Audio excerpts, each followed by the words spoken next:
few people from my town went to Israel and begged for help.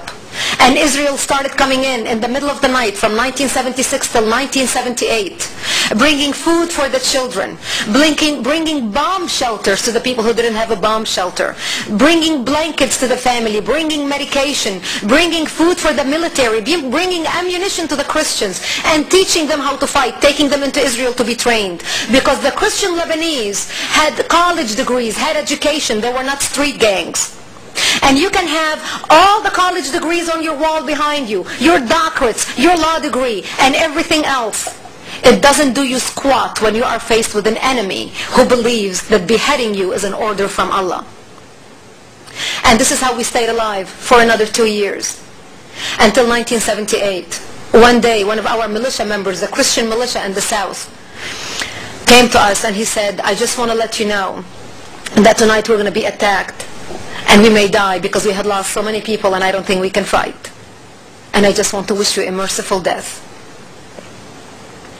And I remember dressing in my burial clothes at age 13 because I did not want to look ugly when I'm dead, because I wanted to look pretty.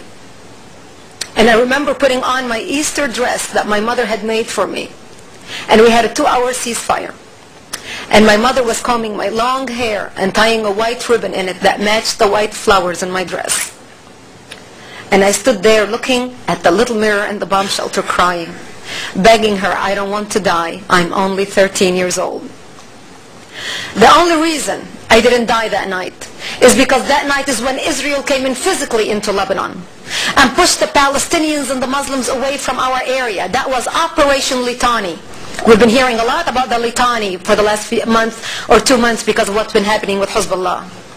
And Israel set up checkpoints around our areas. And this is what kept us alive for another 4 years, until Israel invaded Lebanon all the way to Beirut in 1982. And the reason why Israel entered Lebanon in 1982, because Israel was working with the Christians in Lebanon to liberate Lebanon from the radical Islamic element supported by Syria, protected by Iran, financed by the petrodollars pouring from all around the Arabic country to help Yasser Arafat create a base to terrorize Israel. They wanted to destroy the only Arabic democracy that existed in the Middle East. The Christian Lebanese were working with Israel. The Christian Lebanese from Beirut were being trained in Israel and in Tel Aviv, just as well as the Christians in South Lebanon. Israel came in, and the only reason Israel came in was because Syria, who was financing the radical Islamists and supporting them and protecting them and supplying them with weaponry, were shelling the northern towns of Israel to the point where the northern towns of Israel, their lives ceased to exist. They lived in bomb shelters just like us. And this didn't go on for a month or two. This went on for a year before Israel invaded Lebanon. And Israel entered all the way to Beirut to push the Syrian cannons and the artillery and the machine guns so their guns would not reach northern Israel. And they were working with the Christians hopefully to expel Yasser Arafat and the PLO out of Lebanon and control the radical element that had taken hold of the country.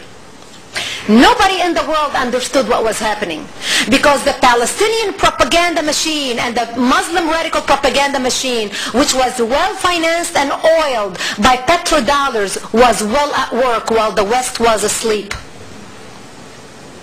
During that time, my mother became wounded, and we had to take her to an Israeli hospital for treatment because Israel was our only lifeline.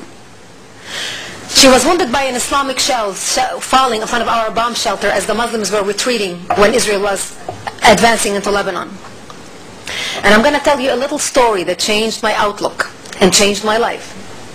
Before we left the bomb shelter to take my mother to the hospital, my father handed me $60. He said, here's $60 in case you needed it, since you're going to be taking your mother to Israel. And I remember touching money for the first time in my life. Because when you live in a bomb shelter, you don't go shopping. And I took the money, and we went up to the Lebanese hospital that Israel has fixed. Israel had fixed up a room, put an Israeli soldier on duty and 2 Israeli nurses to give my mother first aid. They gave her first aid, put her in an Israeli-donated ambulance, drove us to the border, which was a 10